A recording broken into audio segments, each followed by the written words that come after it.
A very good morning to everyone. आज हमारा new topic है पोल्यूशन, राइट। इससे पहले हम लोगों ने बायोडाइवर्सिटी से रिलेटेड जो भी करंट अफेयर्स था वो कंप्लीट किया। आज जो हमारा पहला टॉपिक होगा पोल्यूशन में वो होगा Delhi air pollution and remedial measures. ठीक है, जब भी एयर पोल्यूशन की बात आती है तो उसके एपिटॉम पे दिल्ली ही होता है। समझ में आ गया। तो कहीं ना कहीं कोई भी गवर्नमेंट की पॉलिसी होती है वो सेंटर्ड अराउंड दिल्ली ही रहता है। हालांकि ऐसा नहीं है कि दिल्ली सबसे ज़्यादा पोल्यूटेड है, अदर सिटीज़ भी इक्वली पोल्यूटेड हैं, लेकिन दिल्ली का सिचुएशन बहुत एग्रेवेटेड है because it is also national capital new Delhi.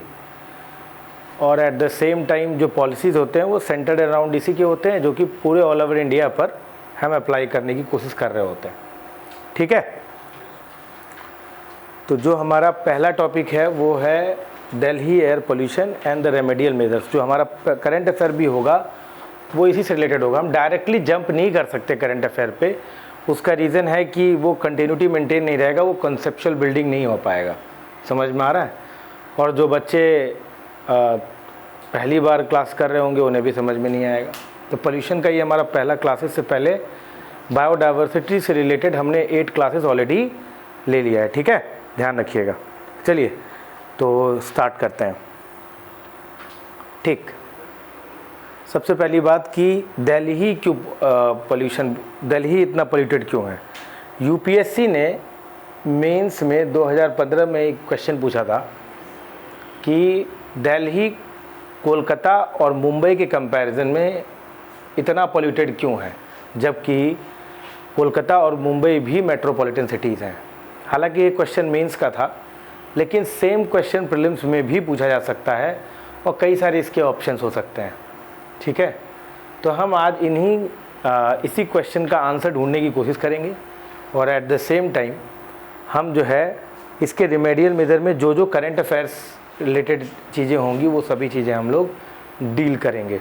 ठीक है, तो why Delhi is so polluted, Delhi इतना पोल्यूटेड क्यों है, इसके बारे में जानने की कोशिश करते हैं। देखिए, सबसे पहली बात, ज्योग्राफी सब कुछ डिसाइड कर देता है। ज्योग्राफी सब कुछ डिसाइड करता है कि वो इतना पोल्यूटेड क्यों है। समझ में आ गया आपको। ठीक है, तो चलिए देखने की कोशिश करते हैं।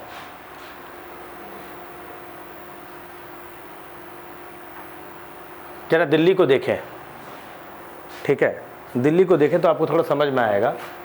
Delhi is at the heart of India, right.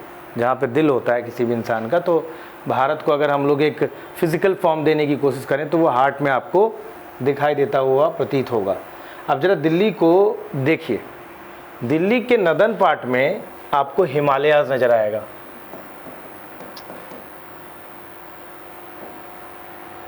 ठीक, दिल्ली के वेस्टर्न पार्ट में आपको अरावली नज़र आएगा। दिल्ली के सदर्न पार्ट में आपको विंध्यन नज़र आएगा। तो ये केवल लैंडलॉक नहीं है, ये इंटर माउंटेन टाइप सिचुएशन में है, पहाड़ों के बीच में है ये। समझ में आ गया। तो डबली लैंडलॉक्ड कह सकते हैं इसको आप, कि एक तो ये कंटिनेंट पे है, पॉइंट नंबर 1, कोस्टल एरिया से दूर है, पॉइंट नंबर 2, पॉइंट नंबर 3, ये तीनों तरफ से माउंटेन से घिरा हुआ है। ठीक है, ये ध्यान रखिएगा। अब क्या होता है, अच्छा दिल्ली का लैटिट्यूड देखें तो आपको तकरीबन किस पे मिलेगा, 30 डिग्री इस पे मिलेगा। ठीक है, इसका लैटिट्यूड अगर हम देखें दिल्ली का तो करीब आपको 30 डिग्री के अराउंड मिलेगा। और आपको अगर पता हो, अगर हम लोगों ने ज्योग्राफी थोड़ा सा भी पढ़ा हो, तो इक्वेटर पे 10 degree north and 10 degree south, यहाँ पे इक्वेटोरियल लो प्रेशर पाया जाता है, लो प्रेशर पाया जाता है। और 30 डिग्री पर आपको सब ट्रॉपिकल हाई प्रेशर पाया जाता है। समझ में आ गया। अब हाई प्रेशर की वजह से क्या होता है कि एयर जो है वो सबसाइड करेगा। बेसिक ज्योग्राफी है, 100 डेज में हम लोगों ने डिस्कस भी किया है। ठीक है, यहाँ पर क्या होगा, एयर जो है सिंकिंग कंडीशन में होगा। समझ में आया। अब मान लीजिए गलती से चाहे यहाँ से ट्रक गुजर रही हो, ध्यान सुनिएगा सर, बहुत इंपॉर्टेंट बात है। चाहे यहाँ से ट्रक गुजर रही हो, वो इमिशन करेगी, यहाँ पे फैक्ट्रीज है वो इमिशन करेगी, यहाँ पे कंस्ट्रक्शन एक्टिविटी हो रही होगी वो उससे इमिशन हो रहा होगा, है ना। यहाँ पर आपका जो है रोड से डस्ट निकल रहा होगा वो एक पोल्यूशन कर रहा होगा, स्मॉग हो रहा होगा ठंडी के टाइम में वो पोल्यूशन कर रहा होगा।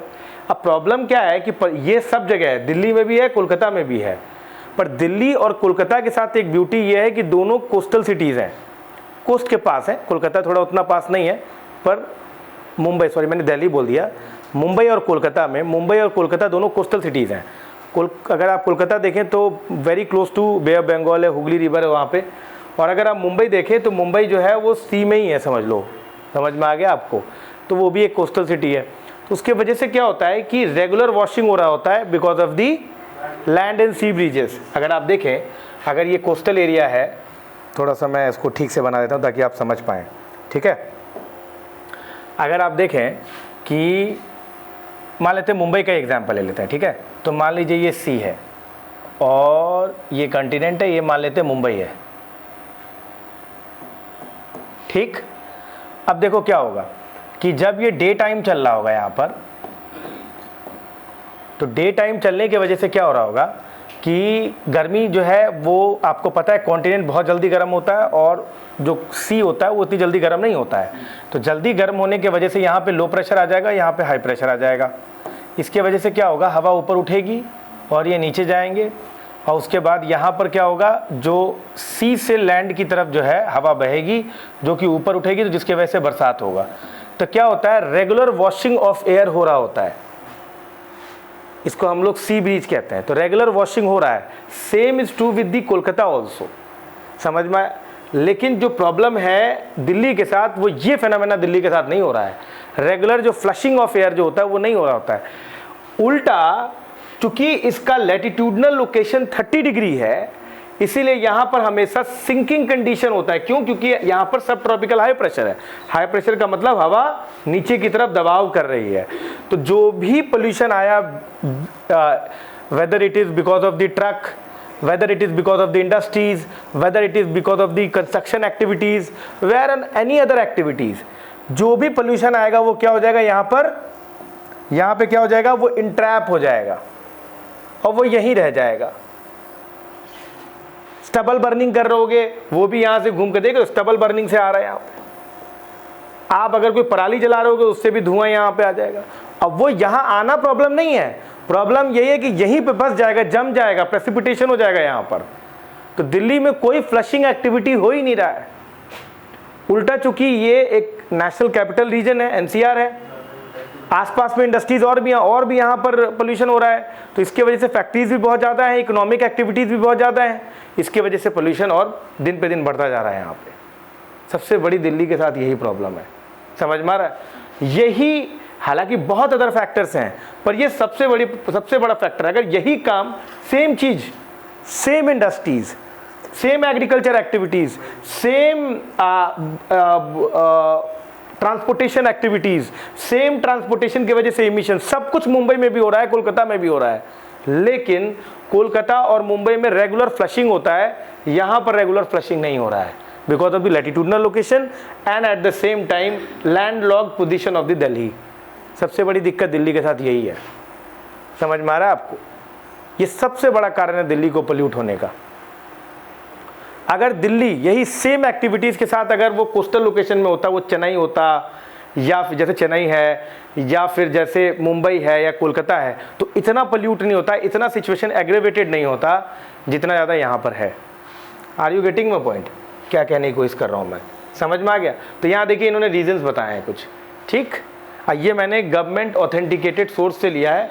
मैं बस आपको वो पॉइंट्स बताऊंगा जो एग्ज़ाम में आप लिख पाएँ, या फिर प्रीलिम्स के जो ऑप्शंस है उसमें आप उसको टिक कर सके। तो देखिए इसमें सबसे बड़ी बात इन्होंने क्या क्या रीज़न दिया है। इन्होंने कहा है कि सबसे ज़्यादा जो पोल्यूशन का कारण है वो है human activities. Of course pollution anthropogenic activities की वजह से ज़्यादा होता है, नेचुरल एक्टिविटीज़ की वजह से भी हो सकता है। आप लोग मुझे बताना कि नेचुरल एक्टिविटीज़ से कैसे होगा, वोल्केनिज्म, वोल्केनिक इरप्शंस, डस्ट वगैरह हो गया, अर्थक्वेक हो गया, इसकी वजह से हो सकता है। तो ह्यूमन एक्टिविटीज़ की वजह से ही ज़्यादातर हमारे लिए प्रॉब्लमेटिक सिचुएशन बन गया है। जैसे वेहिकुलर इमिशन, ट्रक्स, अभी मैं बताऊंगा आपको कैसे ट्रक्स क्या हो रहा है यहाँ पे। इंडस्ट्रियल एक्टिविटी, इंडस्ट्री भी इमिशंस करते हैं, फरीदाबाद, गुड़गांव, समझ रहे हैं बात को कि नहीं। कंस्ट्रक्शन सर जी भतेरे, नोएडा में तो इतना कंस्ट्रक्शन चल रहा है कि वहाँ पर रियल एस्टेट एक तरह का पूरा हावी बना हुआ है। इसके अलावा रेजिडेंशियल फ्यूल बर्निंग होता है, ठीक है। अब तो खैर एलपीजी और इन सब के वजह से काफ़ी ठीक हुआ है, लेकिन ये सब बहुत बड़े कारण हैं जिसके वजह से क्या हो रहा है, डस्ट और अदर व्हीकुलर पोल्यूशन जो है हमारे सामने देखने को मिलता है। इसके अलावा अनरेगुलेटेड कंस्ट्रक्शन बहुत बड़ा जिम्मेदार है। अनरेगुलेटेड कंस्ट्रक्शन आपने देखा था रियल एस्टेट में कैसे करते हैं ये लोग।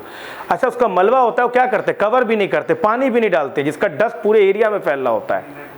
समझ में आ रहा है, यही है। Burning of crop sir, Punjab Haryana बास का स्टेट है सर, हरियाणा तो सटा हुआ स्टेट है, वहाँ पे स्टबल बर्निंग कर देते हैं। स्टबल बर्निंग क्या होता है, जैसे मान लीजिए आपने, ठंडी का टाइम है, अभी अभी आपको मालूम है कि खरीफ क्रॉप का कटने का समय आया है, धान की कटाई हुई है। अब धान का जो पराली है, जो स्टबल है, अब उसको क्या करें, वो समझ में आ रहा। देखो आप कहोगे सर जी उसको एक चारा बना के खिला दीजिए, उसको कैटल पसंद नहीं करते हैं, सिलिशियस कंटेंट ज़्यादा होने की वजह से कैटल पसंद नहीं करते हैं, तो इसके वजह से ये लोग क्या करते हैं, खेती में जला देते हैं। अब जलाने की वजह से धुआं होता है, अब उसके वजह से पूरा वो दिल्ली में ही आता है पूरा का पूरा। इसके अलावा अगर पंजाब हरियाणा में आपको स्टबल बर्निंग मैंने बता दिया, हैवी ट्रक्स, सबसे बड़ी बात है कि बगल में एग्रीकल्चर स्टेट्स हैं और इंडस्ट्रियल एक्टिविटी हो रही है, जिसकी वजह से ट्रक क्या कर रहे हैं, एक जगह से दूसरे जगह जाएंगे, वो दिल्ली होते हुए जाते हैं, रिंग रोड भी नहीं पकड़ते कई बार, तो समझ रहे हो बात को कि नहीं। अच्छा, पोल्यूटेंट जो है सारा का सारा यमुना में गिराया जाता है, उसके वजह से जो इमिशन हो रहा है, वाटर पोल्यूशन हो रहा है। इसके अलावा जो है पार्टिकुलेट मैटर का हैवी कॉन्सेंट्रेशन है सर, समझ में, पार्टिकुलेट मैटर कैसे नहीं आएगा, डस्ट है, वेहिकुलर इमिशन से आपका वोलेटाइल ऑर्गेनिक कंपाउंड्स वगैरह निकलते हैं, उसके वजह से हमें देखने को मिलता है। और ये बहुत क्लोज टू द ग्राउंड रहते हैं सर, स्मॉग बन जाता है ठंडी के टाइम में, फॉग प्लस स्मोक दोनों मिलकर स्मॉग बन गया। पंजाब हरियाणा जिम्मेदार है, अभी कोई पंजाबी भाई और हरियाणा भाई देख रहे होंगे तो कहेंगे सर हमारा स्टेट थोड़ी ना जिम्मेदार है। Pre monsoon dust storms, pre monsoon dust storm होता है ना, क्या होता है, जैसे थंडर स्टॉर्म हो गया, गर्मी बहुत ज़्यादा बढ़ जाने की वजह से, जिसको नॉर्वेस्टर काल बैसाखी वगैरह करते हैं, उसके वजह से भी काफ़ी पोल्यूशन फैलता है। डस्ट स्टॉर्म, अब कोई मान लीजिए पहले से डस्ट है पूरे रोड पे, अब वो हवा चल दी, पूरा का पूरा पार्टिकुलेट मैटर बढ़ गया, समझ रहे हो बात को कि नहीं।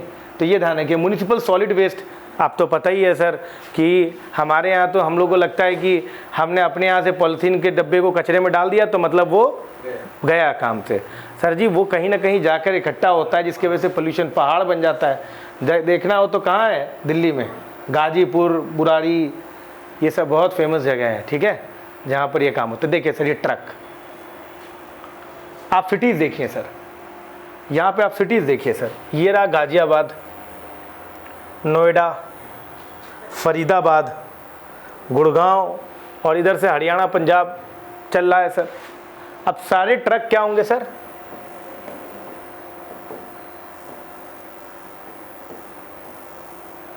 अब ये आपका दिल्ली, देख रहे हैं सर, पार्टिकुलेट कंटेंट 2.5। सर आपको बताऊं, कुछ लोग नहीं पता होगा पार्टिकुलेट मैटर क्या होता है। पार्टिकुलेट मैटर होता है छोटे छोटे डस्ट पार्टिकल, समझ में आ रहा है, जो हमारे लिए सबसे ज़्यादा खतरनाक है वो 2.5 है और 10 है। ये क्या होता है कि जब आप इसे इनहेल करेंगे तो ये हमारे लंग्स के जो एल्यूवलीज होते हैं, छोटे छोटे छेद होते हैं जिसे हम सांस लेते हैं, उसमें घुसकर हमारे ब्लड स्ट्रीम में आ जाता है और हाइपरटेंशन, कैंसर और बहुत तरह की बीमारियां करता है। ये हमारे लिए सबसे बड़ा कंसर्न है सर, सबसे बड़ा कंसर्न। और इसके सबसे बड़ा जिम्मेदार या तो ट्रक है या फिर कंस्ट्रक्शन एक्टिविटीज़ हैं। कंस्ट्रक्शन एक्टिविटीज़ में देखा सर आपने, जो मलबा निकलता है इनका, सीमेंट और उन सब का, वो ऐसे ही खुले में छोड़ देते हैं सर। हालांकि हमने अभी देखा है कि दिल्ली में वो ट्रक जाता रहता है, वो पानी गिराता रहता है रोड पे, हाँ, तो लेकिन वो एक प्रिकॉशनरी मेजर जरूर है, लेकिन उससे कम नहीं होगा जब तक आप प्रिवेंटिव मेजर नहीं लेंगे, ठीक है। ये सब ध्यान दीजिएगा, कुछ एंथ्रोपोजेनिक है, कुछ नेचुरल फैक्टर्स हैं, समझ में आ गया आपको। देख रहे हैं, dust, trucks and 2 wheelers beat cars as Delhi air killers. आप देखिए, आपको अगर डस्ट पार्टिकुलेट मैटर की अगर बात करें तो ट्रक का कंपोनेंट 24 से 25% है, 2 व्हीलर्स का 18%, पैसेंजर कार्स का 14 से 15%। ट्रक सबसे ज़्यादा जिम्मेदार है सर पार्टिकुलेट मैटर के लिए, देख रहे हैं सर।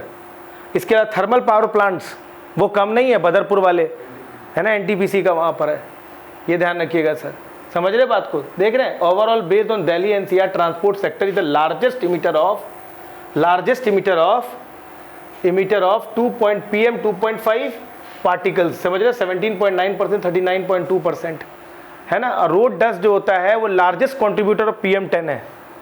अभी एग्जाम में सर लास्ट ईयर इन्होंने PM 2.5 और PM10 पे सवाल पूछा है यूपीएससी ने प्रीलिम्स में, 2.5 और 10 का कि वो ब्लड स्ट्रीम में जाता है, कौन ज़्यादा डेंजरस है, समझ में आ रहा है, ये एक सवाल पूछा था। अच्छा, air pollution in summer and winter time में आपको काफ़ी देखने को मिलेगा यहाँ पर। अच्छा, अभी मैं आपको बताता हूँ कि इनके रेमेडीज़ क्या है। ये हमारा करंट अफेयर है। हम यही करेंगे कि जो भी करंट अफेयर हमारा आएगा हम उसको क्या करेंगे सर, बैकग्राउंड के साथ बात करेंगे, क्योंकि ऐसे हवा में बात करेंगे तो समझ में नहीं आना आपको। देखिए, मैं आपको थोड़ा सा एक बैकग्राउंड देता हूँ, उसके बाद आगे बढ़ेंगे। देखिए, एयर पोल्यूशन एक्ट है, समझ में आ गया। उसके तहत ये बोला गया है कि भाई हमें किसी भी तरीके से हमें एयर पोल्यूशन को कम करना है। उसके अंदर एक बॉडी है जिसका नाम है central pollution control board, CPCB बोलते हैं। 2009 तक उनके अपने गाइडलाइंस थे कि हर सिटीज़ को एक सर्टेन लिमिट्स के अंदर अपनी पॉपुलेशन को करना है, और वो मतलब पॉपुलेशन ही पोल्यूशन को करना है। और पोल्यूशन के उन्होंने कुछ लेवल भी दिए थे कि ये पोल्यूशन कम करना है, ये पोल्यूशन कम करना है, ये पोल्यूशन कम करना है। लेकिन इसमें क्या हुआ ना कि ठीक से इम्प्लीमेंट नहीं हो पाया, समझ में आ गए, ठीक से इम्प्लीमेंट नहीं हो पाया। तो इन्होंने 2009 में एक नया स्टैंडर्ड जारी किया जिसको कहते हैं national ambient air quality standards, समझ में आ गया। इन्होंने कहा कि पूरी भारत में चाहे वो कोई भी सिटी क्यों ना हो, उसको एक सर्टेन मिनिमम स्टैंडर्ड मेंटेन करना है। इसको क्या बोला अभी मैं आगे बताऊंगा ये सारी बातें, ठीक है। 2009 में आया था, क्या था वो 2009। अक्सर लोग कंफ्यूज होते रहते हैं, मैं अभी बताऊंगा किस में कंफ्यूज होते रहते हैं। 2009 में एक स्कीम आया जिसका नाम रखा गया national ambient air quality standard. इन्होंने क्या किया, हर सिटीज़ के लिए एक मिनिमम स्टैंडर्ड सेट कर दिया कि इन्होंने एक लिस्ट ऑफ पोल्यूटेंट दिया, अभी मैं दिखाऊंगा आपको। एक लिस्ट ऑफ पोल्यूटेंट दिया, बोला कि इन पोल्यूटेंट को इस लेवल के बीच में रखना है। हमारे लिए ये इंपॉर्टेंट नहीं है कि क्या लेवल के बीच में रखना है, हमारे लिए बस यही इंपॉर्टेंट है कि वो कौन कौन से पोल्यूटेंट हैं जिनके बारे में national ambient air quality index standards बताती है, ठीक है। तो इन्होंने कहा कि भाई एक सर्टेन पोल्यूटेंट है, इनको इन्हीं लेवल के नीचे रखना है, ठीक है, इससे ऊपर नहीं होना चाहिए। अगर इससे ऊपर होगा तो आपको कुछ एक्शन लेना पड़ेगा। अब आप हम पता ही है कि हमारे भारत में कोई स्टैंडर्ड आ जाता है तो कितना इम्प्लीमेंटेशन होता है। तो 2010 साल हो गए सर, इसको देखा गया सर जी ये तो बड़ी गड़बड़ बात है। 100 से ज़्यादा ऐसी सिटीज़ हैं, 2019 की बात कर रहा हूँ मैं, ये अभी नहीं बात कर रहा कि अभी क्या हुआ है, अभी इसमें क्या करंट अफेयर है मैं बताऊँगा आपको। इन्होंने पाया कि जब इनको हुआ कि असेसमेंट करते हैं कि किन किन सिटीज़ ने इसके स्टैंडर्ड्स को फॉलो किया है, तो 2019 में 102 ऐसी सिटीज़ थीं जो पिछले 5 साल से इनके स्टैंडर्ड्स को फॉलो नहीं कर रही थी, और उसका जो पोल्यूटेंट लेवल था national ambient air quality standard से ज़्यादा था 5 साल से, समझ में आ रहा है, 5 साल से। तो ऐसी सिटीज़ को क्या कहा गया, नॉन अटेनमेंट सिटीज़। ये ध्यान रखिएगा सर, नॉन अटेनमेंट सिटीज़, ये सारी चीज़ें मेंशन है, आप टेंशन मत लीजिए। इनको क्या कहा गया, नॉन अटेनमेंट सिटी, समझ में। इन्होंने क्या किया, नॉन अटेनमेंट सिटीज़ किसे कहेंगे, ये आपके एग्जाम में आ सकता है। आप बोलेंगे कि पिछले 5 साल से national ambient air quality standards को जो मीट नहीं करी है उनको हमने नॉन अटेनमेंट सिटीज़ के लिए के अंदर रखेंगे। अब इन्होंने सर्वे तो निकाल दिया कि भैया 102 सिटीज़ ऐसी हैं जिन्होंने तो अभी तक अचीव ही नहीं किया। अब भाई अब क्या किया जाए,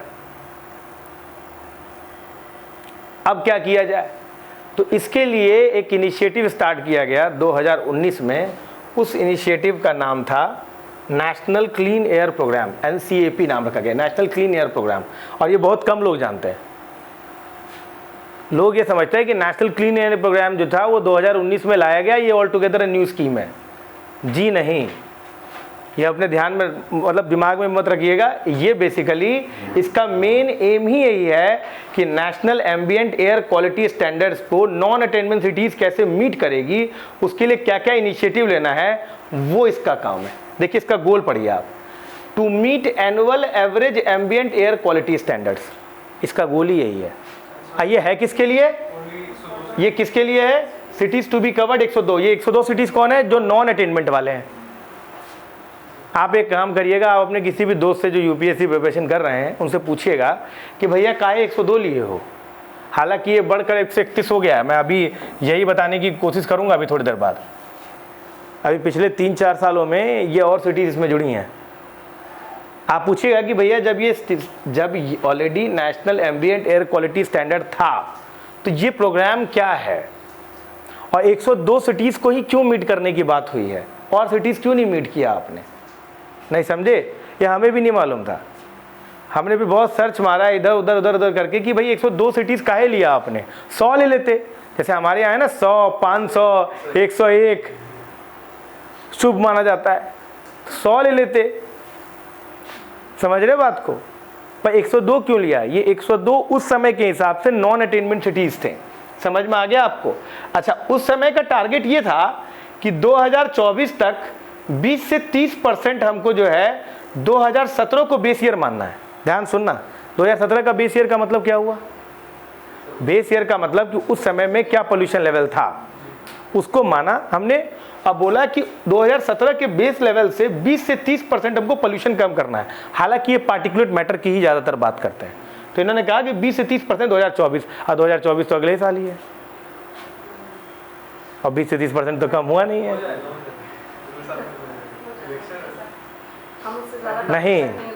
नहीं, जब हम टारगेट के पास पहुंच जाते हैं तो हम क्या करते हैं, टारगेट को और बढ़ा देते हैं। नहीं, तो अभी उन्होंने कहा कि नहीं, इलेक्शन 2024 में 2026 का टारगेट। अब हम 50% कम करेंगे। नहीं, अब तुम ज़्यादा बोल दी, 40%। नहीं, बेस ईयर वही रखा है। बेस ईयर चेंज होगा तो तुम पकड़। देखो यार, बेईमानी भी करनी है तो ईमानदारी से करनी है। मैं इसको काट दूंगा, इसको काट दूंगा। ये यूएस की बात हो रही थी, मेरे यहाँ क्या है। अच्छा, ये हमारा प्रोग्राम है। ओह, 2024 तक हमें क्या करना है, 30% कम करना है। हाँ, समझ में आ रहा है। 2026 में आपको 40% करने का प्रोग्राम आ गया है। क्या है यार, 2026 आएगा तो 50% हो जाएगा, एक दिन 100% हो जाएगा। Aim for high, aspirational project, sky is the limit. Why not 100%, emission होना ही नहीं चाहिए, ठीक है। अच्छा, ये city specific pollution abatement action plan है। अच्छा, इसमें क्या क्या है, बिल्ड कैपेसिटी बाय सिटी। देखो, ये अभी का नहीं है, यही ब्यूटी है कि मैंने क्या किया, 3 साल का लिया है ना, तो मैंने अपने पुराने पीडीएफ में चीज़ों को रिलेट किया है। बात समझे कि नहीं। तो ये अभी का नहीं है, गलती से अभी का मत समझ लेना। तो इन्होंने क्या किया कि 30% कम करा, बोला कि build capacity bye setting up क्या क्या, नेशनल इमिशन इन्वेंटरी, कितना इमिशन कर रहे हो तुम, air information centre for data analysis, air information centre कर दो, जो कितना पोल्यूशन हुआ उसका डेटा एनालिसिस की जाए। सोर्सेस अपॉर्शनमेंट स्टडीज़ करनी है, guideline for indoor air pollution करना है, रूरल मॉनिटरिंग स्टेशंस करना है। तो भाई गांव भी इंपॉर्टेंट है। सबसे गजब की बात यह है कि इनकी जो सपोर्टिंग एजेंसीज हैं वो है world bank, German development agency, French funding agency, इसके अलावा जो है स्विस डेवलपमेंट कोऑपरेशन, इसके बाद बूमबर्ग फिलैंथ्रोपीज, ये इनके सपोर्टिंग एजेंसीज हैं। हाँ, अभी बताएंगे इसके बारे में, ये भी आएगा आपके आगे, ठीक है, टेंशन मत लिए, सारी चीज़ें आनी है।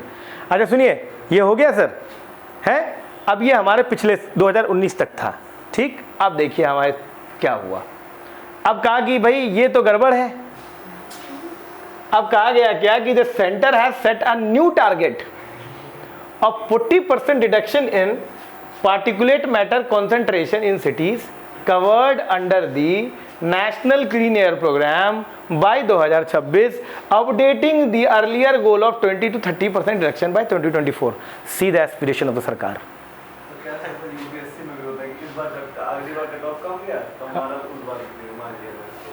समझे sir, sir see the aspirations. तो अब जब हमने ये कर दिया है एनसीएपी, और इसके साथ हम 102 क्यों और बढ़ा देंगे, तो जब ये टारगेट सेट था, जब ये टारगेट सेट किया गया, तो उस समय में जब ये टारगेट सेट किया गया उस समय में 122 सिटीज जो थे क्या थे, नॉन अटेनमेंट थे। ठीक है, अब बढ़कर सर 131 हो गए हैं। अब सर ये 132 किसी जगह पे लिखा था, लेकिन ये 131 है। मैं इसका कारण बताता हूँ। देखो, मैंने कहा कि यार कुछ कंफ्यूजन चल रहा है, कहीं 102 लिखा है, कहीं 122 लिखा है, कहीं 131 लिखा है। हमने कहा कि CPC भी देख लेते हैं, NCAP प्रोग्राम। तो मैंने क्या किया, बहुत ढूंढा, यकीन मानिए बहुत ढूंढा मैं, तो मेरे को ये PDF मिला सर। समझ रहे सर? तो मैंने कहा कि चलो देखें नॉन अटेनमेंट सिटीज कौन कौन से हैं। तो हमारा इंटरेस्ट एरिया किस में होगा? हाँ, तो यूपी बिहार ये सब हमारा होगा। BPSC दे रहे हो तो बिहार, UPSC दे रहे हो तो मतलब UPPCS दे रहे हो तो यूपी है ना। अच्छा, फिर दिल्ली है कि नहीं, वो भी हमारा UPSC के लिए दिल्ली। तो देखा कि दिल्ली में मात्र एक है, दिल्ली। ठीक, बिहार में देख लो पटना, गया, मुजफ्फरपुर। अच्छा,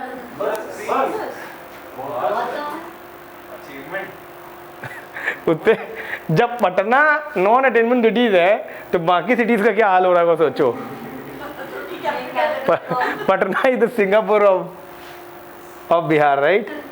चलिए, तो अभी मैं अब यूपी आओ यार, तुम यूपी बहुत टेंशन दे रहा है। यूपी लिस्ट लंबा है सर, टेंशन मत दीजिए। ये मतलब जो 3 ही 4 है, 17 सिटीज है सर यूपी के।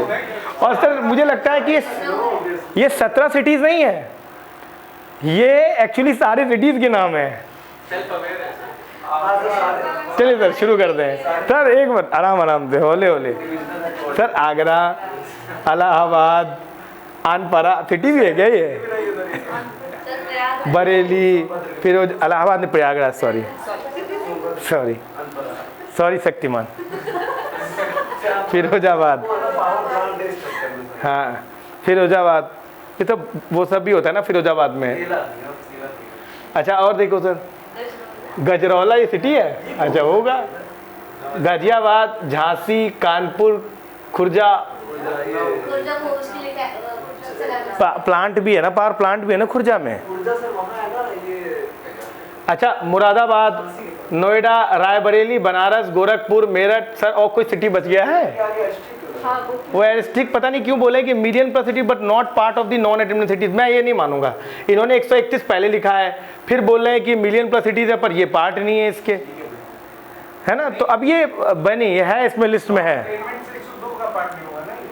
नहीं 102 तो अब है ही नहीं, अब तो 131 है।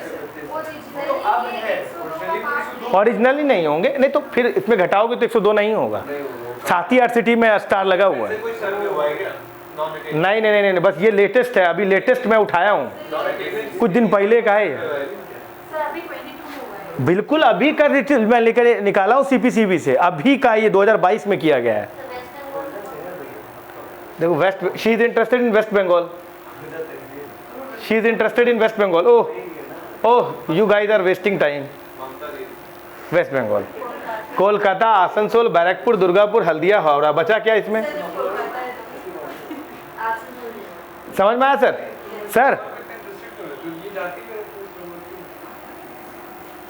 सर हो गया सर, समझ गए आप? सिटी है यार, टाउन। अच्छा, समझ में आया मैम? तो इन्होंने क्या किया है, 2 चीज, नॉन अटेनमेंट, क्या क्या चीज़ें कॉन्सेप्चुअल हमारे लिए इंपॉर्टेंट है। पहली बात कि नॉन अटेनमेंट सिटी होता क्या है, क्या डेफिनेशन है उसका। अगर 5 साल तक national ambient air quality standard को आप मीट नहीं कर तो ऑटोमेटिकली आप नॉन अटेनमेंट सिटी में आएंगे। भारत में अभी के टाइम में 131 है, ठीक, पॉइंट नंबर 1। पॉइंट नंबर 2 कि इनको अब इनका रिवाइज टारगेट है 2026 तक इनको 40% पार्टिकुलेट मैटर कम करना है, जो 20 से 30% से ज़्यादा है पहले का जो टारगेट था। ठीक है मैम, ये इनके बेसिक टारगेट्स हैं। ठीक, अच्छा आप थोड़ा सा देख लेते हैं सर, थोड़ा सा लैंग्वेज में। 2019 में ये लाया गया था। UPPCS जो दे रहे हो, BPSC जो दे रहे हो, इनके लिए बहुत इंपॉर्टेंट है कि कब लॉन्च किया गया था। 2019 में लॉन्च किया गया था। Introducing the comprehensive mitigation action for prevention, control and abatement of the air pollution। ये सब के लिए नहीं है, ये केवल नॉन अटेनमेंट सिटीज़ के लिए है, ध्यान रखिएगा ये सर। इनिशियली इनविसाइज टारगेट 20 से 30% था, हमने देख लिया था reduction of the particulate matter, लेकिन अब इसको बढ़ाकर क्या कितना कर दिया गया है, अब से 40% कर दिया गया, बस बात खत्म।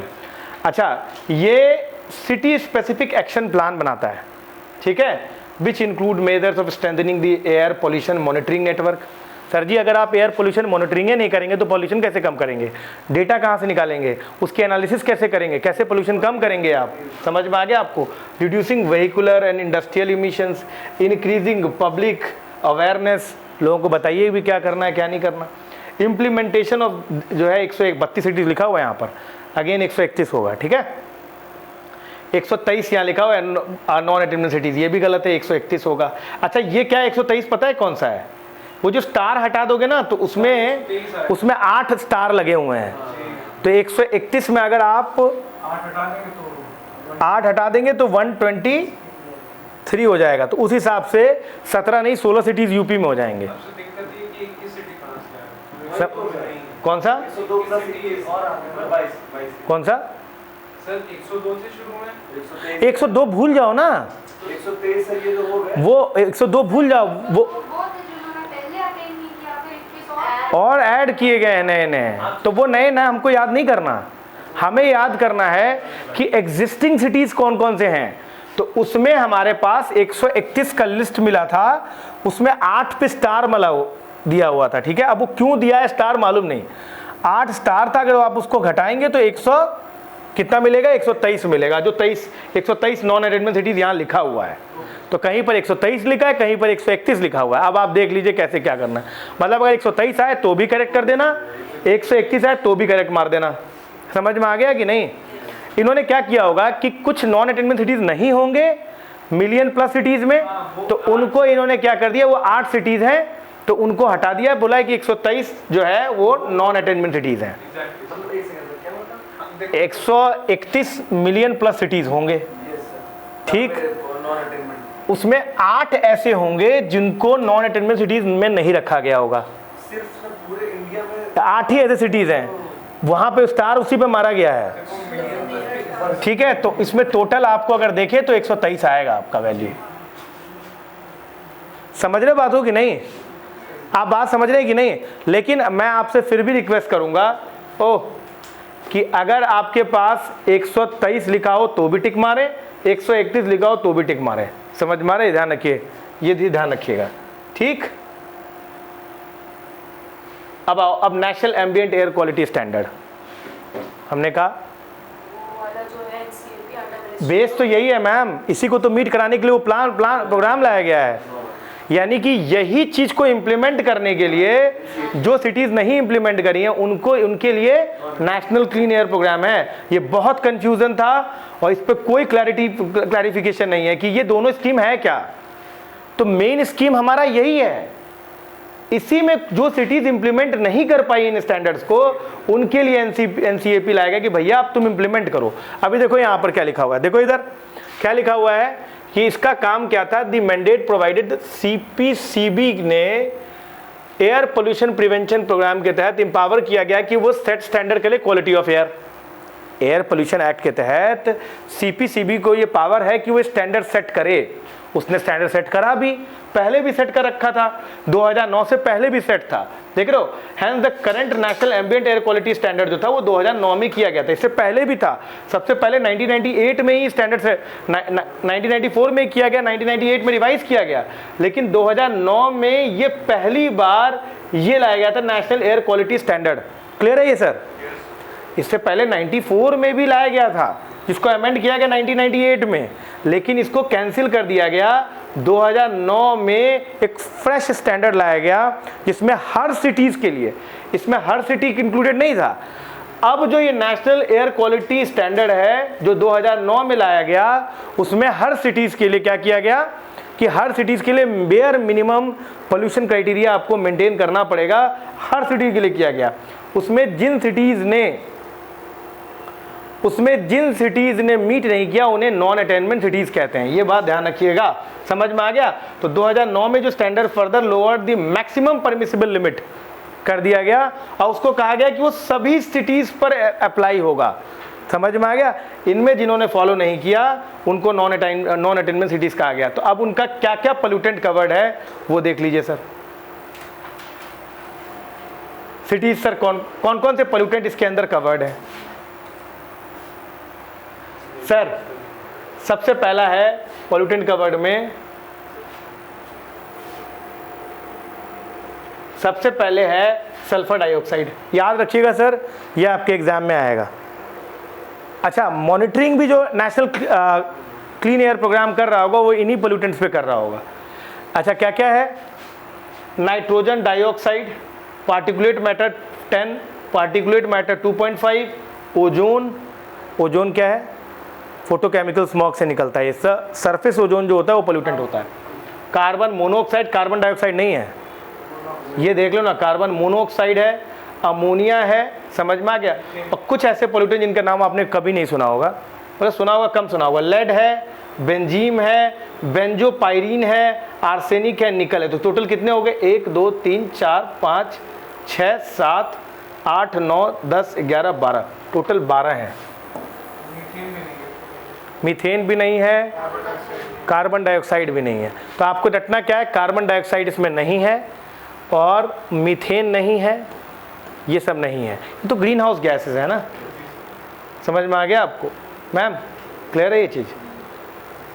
अच्छा, ये बताइए, national air ambient air quality standards और नेशनल क्लीन एयर प्रोग्राम में एकदम क्लियर हो गया कि दोनों चीज़ क्या है? ये एकदम क्लियर है। चलो आगे बढ़ते हैं। ठीक, अच्छा, इसके अलावा गवर्नमेंट ऑफ इंडिया ने कौन कौन से मेजर्स लिए हैं? जो हमारा 15 फाइनेंस कमीशन बैठा था उसने क्या किया कि 8 मिलियन प्लस सिटीज़ जितने भी हैं, अगर उनका परफॉर्मेंस अच्छा रहा, समझ में आ रहा है, नेशनल क्लीन एयर प्रोग्राम में, या फिर उन्होंने जो है national ambient air quality standards के लिमिट को मेंटेन करके रखा, तो उन्हें क्या दिया जाएगा? फाइनेंशियल इंसेंटिव दिया जाएगा ताकि आप काम करिए। जैसे नहीं होता है कि जैसे हम काम करते हैं ऑफिस में तो इंसेंटिव दिया जाता है कि आपने अच्छा काम किया है, ठीक है, इसीलिए। उसके अलावा एक है प्राना, ये इंपॉर्टेंट है। क्या है ये? Portal for regulation of air pollution for non attainment cities. अब नेशनल क्लीन एयर प्रोग्राम को इम्प्लीमेंट करने के लिए प्राना लाया गया है कि नॉन अटेनमेंट सिटीज़ जो क्या क्या उनके जो डेटा वगैरह है उनको फीड करके कि कितना अचीव किया, कितना नहीं किया, इसको पोर्टल बनाया गया ताकि वो मॉनिटर कर सके इम्प्लीमेंटेशन ऑफ NCAP। ये दोनों बहुत इंपॉर्टेंट है। यानी कि हमारे लिए क्या क्या इंपॉर्टेंट हो गया? National ambient air quality index पहला, दूसरा नेशनल क्लीन एयर प्रोग्राम, और आपके लिए हो गया प्राना। अब ये एग्ज़ाम में लिख देंगे प्राना क्या है तो बस वहीं चुप हो जाएंगे आप। अभी आगे आएगा वो, सब कुछ करेंगे सर, कुछ भी छोड़ेंगे नहीं। क्लियर है सर? ये बताइए सर, एकदम क्लियर हो गया ये चीज़ है? चलिए आगे बढ़ते हैं। हालांकि वो पुराना करंट अफेयर है बाबू, समझ रहे हो बातों की नहीं, लेकिन हमने कहा है कि 2-3 साल का कवरेज देंगे तो फिर आपको पूरे 2-3 साल का कवरेज देंगे, ठीक है? ठीक, ध्यान रखिएगा। आगे बढ़ते हैं। इसके बाद है स्वच्छ वायु सर्वेक्षण। समझ में आ गया आपको? अब अगेन एक कंपटीशन भी होना चाहिए। देखो, बिना कंपटीशन के बात नहीं होती है। तो नेशनल क्लीन एयर प्रोग्राम में जो हमारा मेन टारगेट क्या है? Non attainment cities. तो नेशनल क्लीन एयर प्रोग्राम में अगर आपका कंपटीशन नहीं होगा तो बात नहीं होगा। अब गवर्नमेंट ऑफ इंडिया ने अब एक नया इनिशिएटिव शुरू किया है। जब भी कोई इंडेक्स या कोई प्रोग्राम शुरू करती है गवर्नमेंट ऑफ इंडिया, तो वो एक काम करती है। अब वो सभी सिटीज़ को या सभी स्टेट्स को एक साथ नहीं देती है। अब वो क्या करती है मैम? अब वो क्या करती है? 2-3 स्टेट्स में बांट देती है, bigger states, medium states, shorter states. तो सिटीज़ में भी ऐसा ही किया है इन्होंने, बड़ी सिटीज़, छोटी सिटीज़, मीडियम सिटीज़, सबसे छोटी सिटीज़। तो इन्होंने यही किया। इन्होंने क्या किया है कि बड़ी सिटीज़ का कंपटीशन बड़ी सिटीज़ से हो, मीडियम सिटीज़ का मीडियम सिटीज़ से हो, और स्मॉलर सिटीज़ का स्मॉलर सिटीज़ से हो। और ये क्या करेंगे? इन्होंने क्या अचीव किया, कितना पोल्यूशन कंट्रोल किया, ये अपना डेटा कहाँ डालेंगे? प्राना में। अब प्रणा के असेसमेंट के आधार पर क्या होगा, एक कंपटीशन में लिस्ट निकलेगा, जो जीतेंगे उनको टॉप 3 वाले को प्राइज मिलेगा। यही है आपका स्वच्छता अजय स्वच्छ वायु सर्वेक्षण। जैसे नहीं है स्वच्छ सर्वेक्षण जो होता है अपना स्मार्ट सिटी वगैरह में, ये स्वच्छ भारत अभियान के अंदर स्वच्छता नगर निगम नहीं कंपटीशन चल रहा होता है, टॉप 3 सिटीज़ कौन, इंदौर जीतता रहता है अक्सर, है ना। तो वही चीज़ वही यहाँ पर भी वही हो रहा है। ये क्या है अब जरा देखते हैं। अब देखिए हमारे लिए ये बहुत इंपॉर्टेंट है कि कितना कौन जीत रहा है, क्या हो रहा है, मतलब ये क्या है यूपीएससी के पर्सपेक्टिव से, ये क्यों लाया गया। लेकिन जब हम पीसीएस दे रहे होते हैं तो हमारे लिए क्या इंपॉर्टेंट हो जाता है कि कौन सी सिटीज़ जीती है,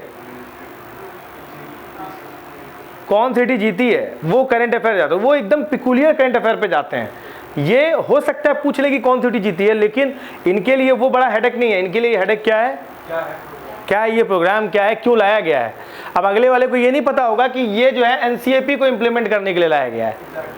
अब वो एनसीएपी क्या है ये भी नहीं मालूम होगा, पर वो कौन जीता है उन्हें ये मालूम होगा। एनसीएपी क्यों लाया गया है, नेशनल एम्बिएंट एयर क्वालिटी क्या है, किसके तहत लाया गया है, कौन सा एक्ट है, क्या है, कोई हिस्ट्री नहीं मालूम होगी उसे बस पता होगा भैया कि तुम्हें ये सर्वेक्षण में कौन जीता। आप बोलोगे नहीं पता, अरे तुम्हें ये नहीं पता, हे भगवान करंट अफेयर तुम्हें आता ही नहीं है।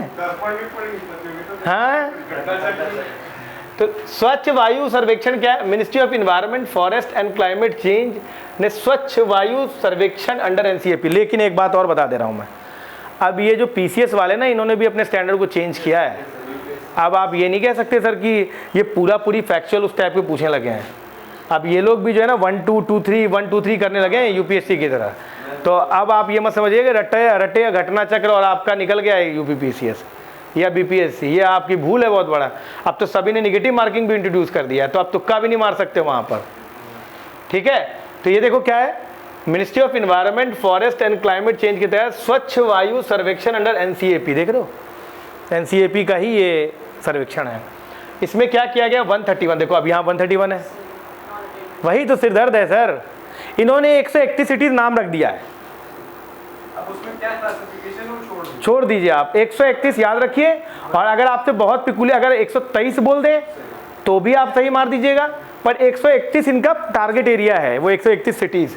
इन्होंने क्या किया 131 सिटीज को रैंक किया कंट्री में to implementing city action plans, ठीक है। Prepared NCAP for reducing air quality 40% by 2025-26। 2025 में 40% टारगेट है। अब क्या करोगे कि हर सिटी अपना जो डेटा है कि हम रिड्यूस किए हैं वो किस पे डालेगी, प्राणा, और उसके बेसिस पर ये होगा। अब ये क्या बोला है, city categorise under 3 broad categories. मैंने बताया ना आपको कि ये गवर्नमेंट ऑफ इंडिया का भी मतलब हर एक इंडेक्स में देखने को मिलता है कि बड़े सिटी स्टेट्स, मीडियम स्टेट्स और छोटे स्टेट्स। यहाँ पर भी देखो सिटीज़ को 3 कैटेगरी में बांटा गया। ऐसी सिटीज़ जो कि मिलियन प्लस हैं, ऐसी सिटीज़ जो कि जिनका पॉपुलेशन 3 से 10 लाख के बीच में है, ऐसी सिटीज़ जो 3 लाख से कम है। अब ये सभी क्या करेंगे, अपना अपना सर्वेक्षण करेंगे और प्राणा ऑनलाइन पोर्टल पर अपना डेटा डालेंगे। एनुअल असेसमेंट, सेल्फ असेसमेंट करना है इनका। अच्छा, ऐसा नहीं कि सेल्फ असेसमेंट करना होगा, थर्ड पार्टी असेसमेंट भी करवाना पड़ेगा। समझ रहे हो बातों की नहीं। तो इन्होंने क्या किया कि जो report implementation of activities and measures taken with respect to the solid waste management, क्या क्या मेजर में करना है आपको, solid waste management, road dust management, management for the construction demolition, इसके बाद waste control of vehicular emission और industrial emission, ये सारे मेजर पे आपने क्या किया वो असेसमेंट रिपोर्ट आप चढ़ाएंगे प्राणा ऑनलाइन पोर्टल पर, और जब आपने वो डाल दिया उसके हिसाब से आपकी रैंकिंग की जाएगी। तो 3 बेस्ट परफॉर्मिंग सिटीज़ को जो है वो क्या दिया जाएगा, कैश अवार्ड्स दिए जाएंगे। बात समझे कि नहीं। अगर आपने इम्प्लीमेंट किया तो वो एकदम सेम वैसे ही जैसे सर्वेक्षण वाले नहीं तो स्वच्छता सर्वेक्षण, उसमें भी तो प्राइज़ मिलता है ना, तो वैसे ही यहाँ पर ये कॉम्पिटिशन है कि आपको एक इंसेंटिव दिया गया है कि आप ठीक से काम कर रहे हैं या नहीं। समझ में आ रहा है। तो आज हम यहाँ पे इसको बंद करते हैं। कल हम लोग जो है दिल्ली में क्या किया गया वो देखेंगे, उसमें सफ़र है, ग्रेड एक्शन प्लान है, वो सब देखेंगे। फिर हम लोग आगे बढ़ते चले जाएंगे करंट अफेयर में। ठीक है सर, थैंक यू। ठीक है।